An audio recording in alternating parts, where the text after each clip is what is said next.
The NBA discourse has hit a new low in self-awareness thanks to yet another over-the-top rant from Stephen A. Smith. If there was ever an example of missing the point entirely, this is it. It all started when LeBron James made a valid observation about the NBA media landscape, questioning why any player, including rising stars like Anthony Edwards, would want to be the face of a league when they're constantly subjected to relentless negativity. Rather than engaging in a thoughtful discussion about the media's role in shaping public perception, Stephen A. saw it as an opportunity to dominate the conversation in classic first-take fashion. For the first 5 minutes of the show, Smith launched into a passionate tirade, barely letting Brian Windhorst or Gilbert Arenas speak. Over the course of a 20-minute segment, Smith chastised today's players for what he perceives as self-inflicted wounds, calling them out for load management, a lack of engagement with the media, and an inability to live up to past legends like Michael Jordan. Arenas, having lived through the pressures of being an NBA star, pointed out the impossible standards set by previous generations, while Windhorst doubled down on his earlier comments about the NBA's media coverage being out of balance. Yet rather than acknowledging Windhorst's valid criticism, Smith doubled down, making the segment about himself, his history of being critical of players, and why athletes don't want to appear on the show anymore. Instead of talking about Steph Curry's electrifying 56-point performance or the Lakers' hot streak, the dominant narrative became Stephen A. versus LeBron. And just like that, Smith proved James's point without even realizing it. This is exactly what LeBron, Kevin Durant, and countless other players have been complaining about for years. The conversation around the NBA is driven more by drama, controversy, and personality clashes than by what actually happens on the court. And Smith is far from the only culprit, he's just the loudest one. Think about it, could you imagine this kind of conversation dominating NFL coverage? Imagine a Monday morning first take segment not discussing Patrick Mahomes' latest comeback win, but instead fixating on whether he's too sensitive about media criticism. Would fans tolerate a word where every NFL game was overshadowed by endless debates over Tom Brady versus Joe Montana? The answer is no. Because for the most part, NFL coverage revolves around the games, the performances, and the stakes of each matchup. NBA fans aren't given the same luxury. Instead of celebrating basketball, they're bombarded with endless debates about who's the greatest of all time, which player is the face of the league, and why this generation of stars is supposedly weaker than the last. It's exhausting and it actively pushes fans away from the game.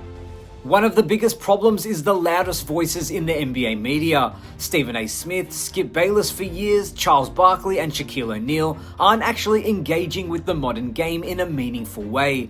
They aren't breaking down plays, analyzing strategies, or highlighting rising talent. Instead, they're fixated on the same tired arguments about toughness, legacy, and personal grudges.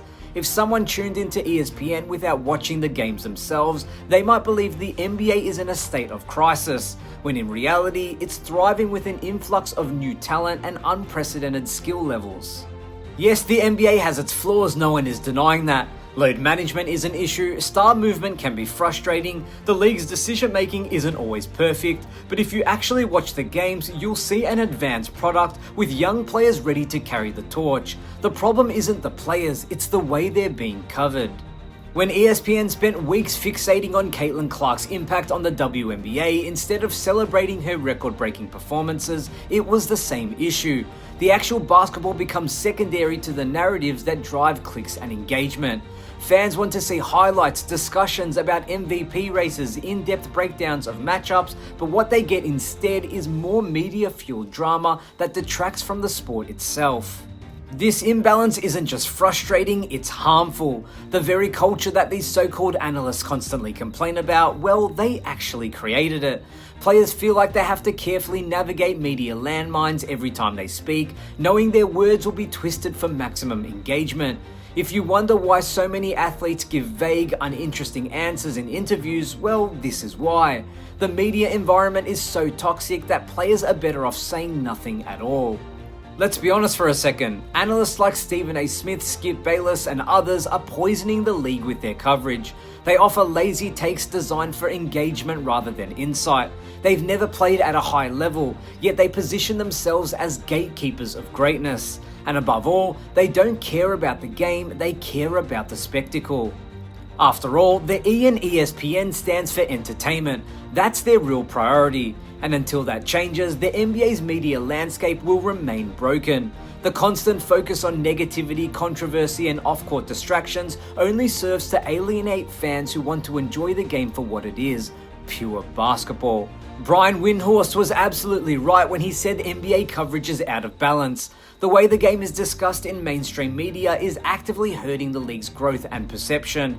If ESPN and other major platforms put half as much effort into highlighting great performances as they do into fabricating debates, the NBA would be in a much healthier place.